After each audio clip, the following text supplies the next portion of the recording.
Today's collectible Spot's having a look at more Mighty Meeples as we have a look today at the Cryptozoic Entertainment Mighty Meeples Ghostbusters Collection.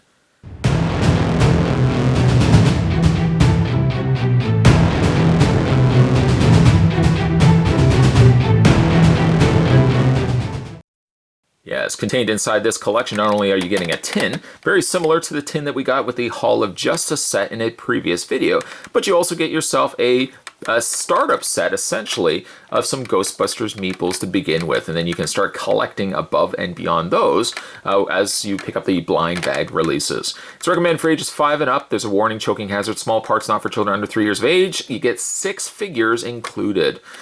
The back of the package, or the back of the tin, you get a I'm assuming you get a Stay Puft, as you do. Well, you get a total of 6 figures, so yeah, you get your Ghostbusters staples, all 4 of the members of Ghostbusters, a Slimer, and the Stay Puft that I was really looking forward to getting. Looking forward to seeing how Stay Puft looks out of packaging. Then finally on the underside, www.cryptozoic.com. Head over and check out their website when you get a chance.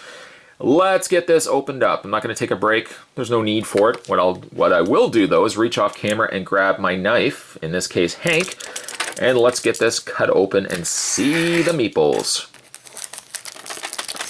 Trying to think of how many Meeples reviews that we've done together on this channel. I say we.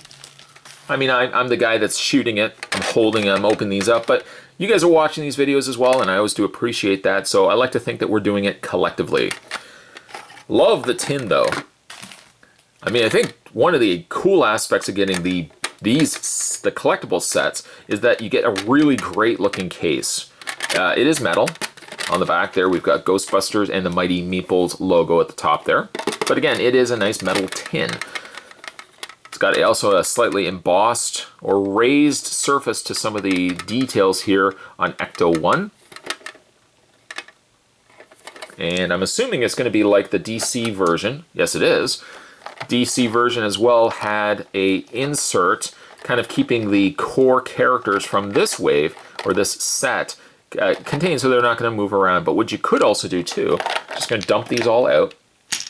You could take this out completely and put it to the side, and then when you're finished, you could keep all your Meeples in the tin. And then as you're collecting them, just simply add more to the tin itself. So let's dump these all out. We'll close up the tin, close up shop, put that over there for product placement. Let's have a look at these. I'm going to keep Stay Puft for the last. Yeah, I'm going to keep him for the last. Okay, so let's just get these guys all set up. There we go. And let's go through these. In no particular order. I'm not really even looking at the number. The first one here. Oh, it is actually number 1. Oh, look at that. That's Universe just saying, you know what, we'll give it to him. Go ahead. Figure number 1, there you go. Pete Venkman. Pete Venkman. Now, unlike if you had watched the previous video where we did the event exclusives, those Ghostbusters came with a green outer paint. These one, however, mirror closer to the outfit colors that they're wearing, so the outfit color is brown, the outside of the Meeple is also brown. Or a lighter, it's almost like the color of chocolate milk, which, don't even get me started on chocolate milk. I could destroy a carton of chocolate milk. Not destroy like whip it against the wall or throw it in the garbage. I mean destroy, I would just polish off. I would drink an entire carton of chocolate milk. Regret it probably afterwards. I'm not lactose intolerant, mind you, but just regret it by like, what am I doing with my life? Why did I have to drink all that chocolate milk? It was still there in the fridge. I could have easily just drank half a glass, a small glass, and come back to it later. But no, look at Mr. Big Shot over there. He had to drink the entire carton. Now 2 things have happened. Your tummy is full of chocolate milk, and you have no more in the house. You're going to have to go and buy more. Don't go greedy with chocolate milk, whatever you do. Likeness-wise, I think for a simplified version of Pete Venkman, I think they've done a good job here.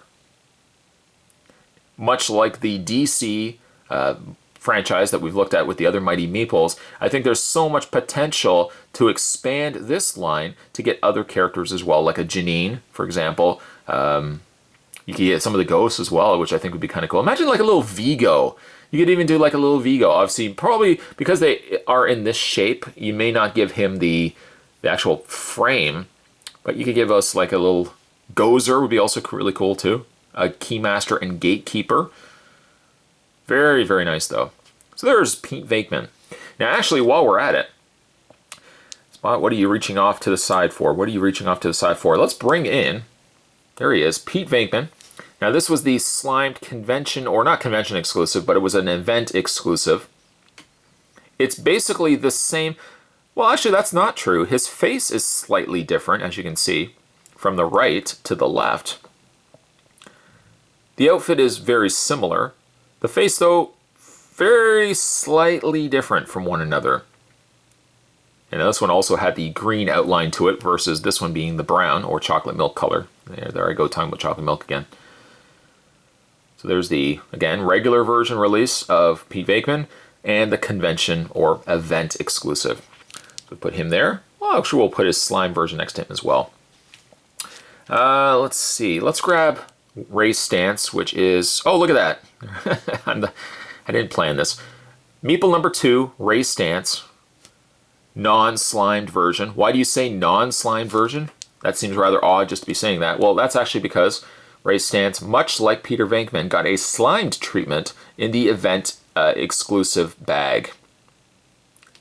Now, Stantz looks, I think, a little more exact copies to each other, whereas the Peter Venkman looked a little differently in the face. He still has Ghost Trap in his hand, much more slimed, obviously, in this one than this one here. Giving him also his Ecto goggles, which is a nice departure from the Pete Venkman. There you have Ray Stantz. We'll put him down and we'll put his slime version next to him. I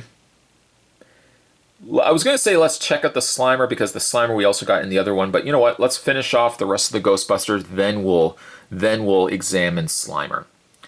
The next one in this set. Oh, see now, look at that. Oh, Buttersquash. Egon Spengler was number 4. He wasn't number 3. Oh well, that's okay. This one I think is one of the closest to looking like the real characters. They're obviously a little bit more stylized in their design.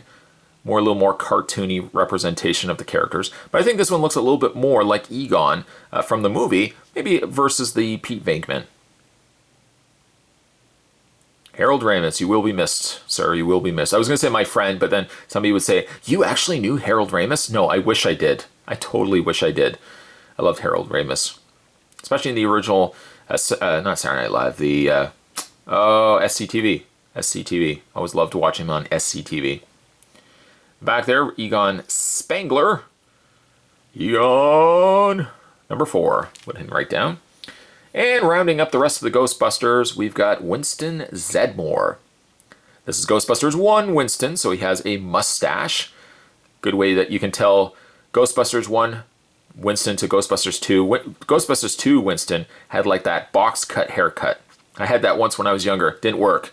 It was disastrous. But he also had a mustache in Ghostbusters 1. He is, now this was one that I should have grabbed next, but that's okay. He is Meeple 3, Meeple number 3. So just right off that. Now you can see what I'm saying, like this tin gave us all 4 Ghostbusters, and then we've got a couple of ghouls as well, some ghosts. Let's move on to the ghosts, one of which being Slimer.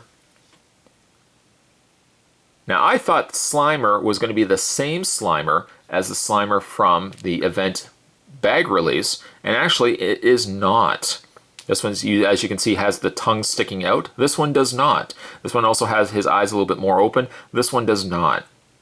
This one actually, by comparison to this one, there's the coloring, by the way, on the sides, and this one you can see how it does look like it's made out of wood, because the meeples are initially like original board game tokens, little people tokens. My people, stick them together, meeples. It's kind of like pineapple pen, pineapple pen. I don't know why that song is so popular, but I find myself singing from time to time. Apple pen. But this one kind of looks like a little bit more like real Ghostbusters Slimer, a little bit more cartoony in his expression. This one looks a little bit more like the movie Slimer, so that works out perfectly. This exclusive Slimer was number 9. Regular Slimer, 5. These could also be, as a possibility for future releases, glow in the dark. I think that'd be kind of cool too. Maybe, obviously, the front print might not be something that they could make a glow-in-the-dark option of. They possibly could, but maybe the paint on the sides could be a gold or glow-in-the-dark paint. So these would show up, under, dark light. There's Slimer. We'll put him down. And the pièce de résistance. I don't know if that's actually how you pronounce it, but let's have a look at Stay Puft, or Stay Puft Marshmallow Man. He is figure number 6, or Meeple number 6. And as you can see, much taller, much larger than the other Ghostbusters. Look at tiny little Winston. He only goes up to about the tummy tum of Stay Puft.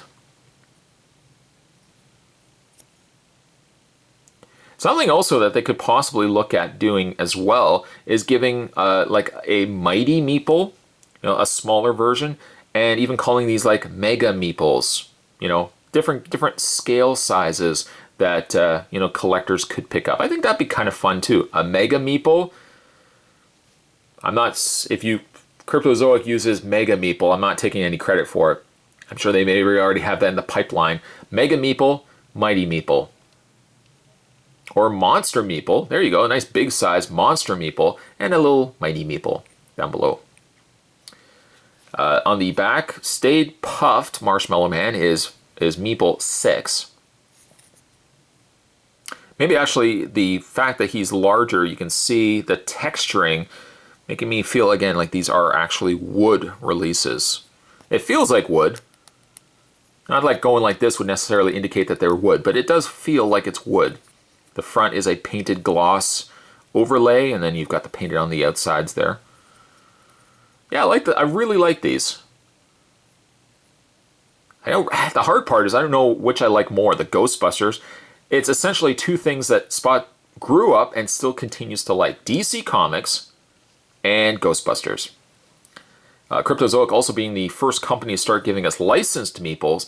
Hopefully they're going to expand and we're going to get maybe additional Meeples being released.